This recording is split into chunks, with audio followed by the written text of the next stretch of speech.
गांधी ने अमित शाह को जितना किया बदनाम, अब उससे भी खतरनाक दलदल में फंसते जा रहे राहुल गांधी। केंद्रीय मंत्री रविशंकर प्रसाद ने कांग्रेस पार्टी को दी चेतावनी, तो उससे भी 4 हाथ आगे निकली कांग्रेस पार्टी। शाह के खिलाफ छेड़ दी जंग। दोस्तों, भारत के नए संसद में पहली बार गृह मंत्री अमित शाह के बयानों पर जो जंग छिड़ी है वो शांत होने का नाम नहीं ले रही है। आए दिन एक से बढ़कर एक बयान सामने आ रहे हैं। अब तो भाजपा की ओर से केंद्रीय मंत्री रविशंकर प्रसाद ने राहुल गांधी को खुलकर अल्टीमेटम दे दिया है, जिसके बाद से राहुल गांधी के होश उड़ गए हैं। केंद्रीय मंत्री रविशंकर प्रसाद ने कहा कि कांग्रेस पार्टी ये ड्रामा बंद करे। हम भाजपा की ओर से मांग करते हैं कि कांग्रेस पार्टी अपने नेताओं द्वारा बाबा साहेब के साथ किए गए दुर्व्यवहार और अपमान के लिए माफी मांगे। वो केंद्रीय गृह मंत्री अमित शाह के भाषण के एक अंश को संदर्भ से बाहर ले जाकर अपनी राजनीतिक पहचान बनाने की कोशिश कर रहे हैं। देश की जनता बहुत परिपक्व है, वो सब कुछ समझती है। इस पार्टी ये ड्रामा बंद करो। Congress party stop all this drama.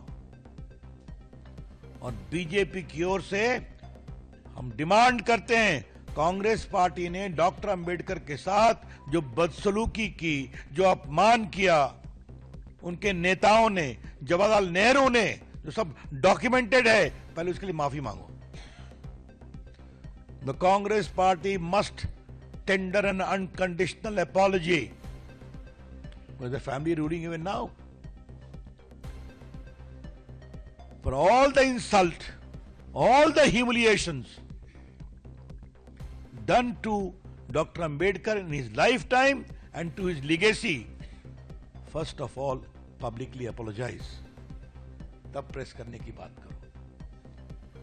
एक माननीय अमित शाह जी के प्रेस के एक टुकड़े, भाषण के एक टुकड़े को बिना संदर्भ के निकाल कर करके अपनी राजनीतिक हस्ती बनाने की कोशिश कर रहे हैं, तो देश की जनता बहुत परिपक्व है, सब समझती है, और कांग्रेस पार्टी की दाल नहीं गलने वाली। भाजपा केंद्रीय मंत्री रविशंकर प्रसाद जितने तेवर और रुतबे में ये बयान देकर कांग्रेस पार्टी को डराना चाहा, कांग्रेस पार्टी उससे भी 4 हाथ आगे निकली। कांग्रेस पार्टी भाजपा और शाह के खिलाफ ऐसी मुहिम की शुरुआत करने जा रही है जिसको सुनकर भाजपाइयों के कान खड़े हो गए हैं। अब सियासी ड्रामा शांत होने के बजाय और भयंकर तूल पकड़ने जा रहा है। कांग्रेस पार्टी के महासचिव जयराम रमेश ने भाजपा के खिलाफ एक प्रेस वार्ता कर कहा कि कांग्रेस पार्टी पिछले 7 दिन से अंबेडकर सम्मान सप्ताह मना रही है। अमित शाह द्वारा अंबेडकर के अपमान किए जाने के मामले में देश के 100 से ज्यादा शहरों में प्रेस वार्ता भी की है। अब तो सभी जिलों में बैठक हो रही है और मोर्चा निकालकर एक दस्तावेज भी तैयार किया जा रहा है जिसे राष्ट्रपति को सौंपा जाएगा, क्योंकि कांग्रेस पार्टी की मांग है कि गृह मंत्री अमित शाह माफी मांगे। जैसा कि आप लोग जानते हैं, पिछले 7 दिन से कांग्रेस पार्टी अंबेडकर सम्मान सप्ताह मना रही है।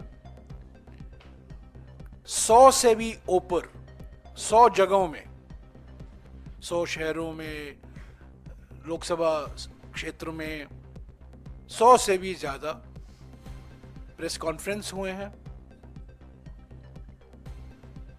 जो अपमान किया गया था बाबा साहब अंबेडकर का गृह मंत्री द्वारा 17 दिसंबर को, उसको लेकर ये प्रेस कॉन्फ्रेंस हुए हैं। और आज सारे जिले में बैठक हो रही है, मोर्चा निकाले जा रहे हैं और एक दस्तावेज तैयार किया जा रहा है राष्ट्रपति को सौंपने के लिए कि किस तरह बाबा साहब अंबेडकर का अपमान किया गया है। और एक ही इसका हल है इस स्थिति का, जो हम मांग कर रहे हैं। हमारे अध्यक्ष जी ने मांग की थी राज्यसभा के अंदर, फौरन गृह मंत्री को बर्खास्त करना चाहिए, इस्तीफा ले लेना चाहिए और गृह मंत्री को माफी मांगनी चाहिए। तो हमारे लिए ये एक ऐतिहासिक बैठक है। 2 साल पहले, 2.5 साल पहले उदयपुर में हमारा चिंतन शिविर हुआ था। आप जानते हैं, एक परिवर्तनकारी क्षण था हमारे लिए। उसी से, उदयपुर चिंतन शिविर से भारत जोड़ो यात्रा का जिक्र किया गया था और 3 महीने बाद भारत जोड़ो यात्रा निकला कन्याकुमारी से कश्मीर तक।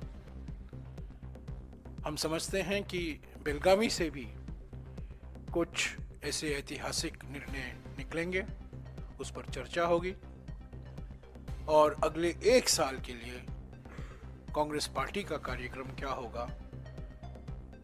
मानते हैं कि कांग्रेस वर्किंग कमेटी इस पर विचार करके प्रस्ताव जो पारित किया जाएगा वो देश के सामने हम रखेंगे।